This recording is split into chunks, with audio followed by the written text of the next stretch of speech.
tēma caurvija visu pasākumu, arī organizējot šo pasākumu, bija sadarbība. Un šis pasākums tāpa sadarbībā LIA, Siguldas inkubatoru ar Siguldas novada pašvaldību, kas ir Siguldas novada attīstības aģentūru. Un jā, beigās tapa ļoti foršs pasākums. Uzņēmējiem ir jāsaka, ir dzirdēti jau labi vārdi, lai gan pasākums tikai nu pati beidzies. Un šis bija vērtīgi. Ir piepildījies tas, ko mēs vēlējāmies, ka mēs radām tādu sadarbības vēlmi, tieksmi, salikt kopā savas idejas, uzņēmējiem starpnozaru telpā sākt komunicēt un meklēt kādus risinājumus, kā viņi var viens otram palīdzēt augt lielākiem, stiprākiem.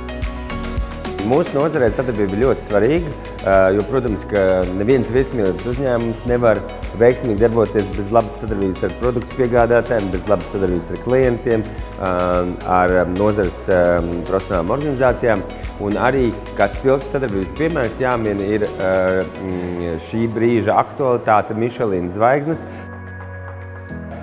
Šis Michelin ceļvedis radīs jaunu turistu plūsmu. Pie mums būs daudz viesi gan no Baltijas, Skandināvijas valstīm, no tālākas Eiropas, jo tiešām šie unikālie Michelin turisti, viņi dodas līdzi savam ceļvedim, seko norādījumiem un brauc uz šīm zvaigznēm.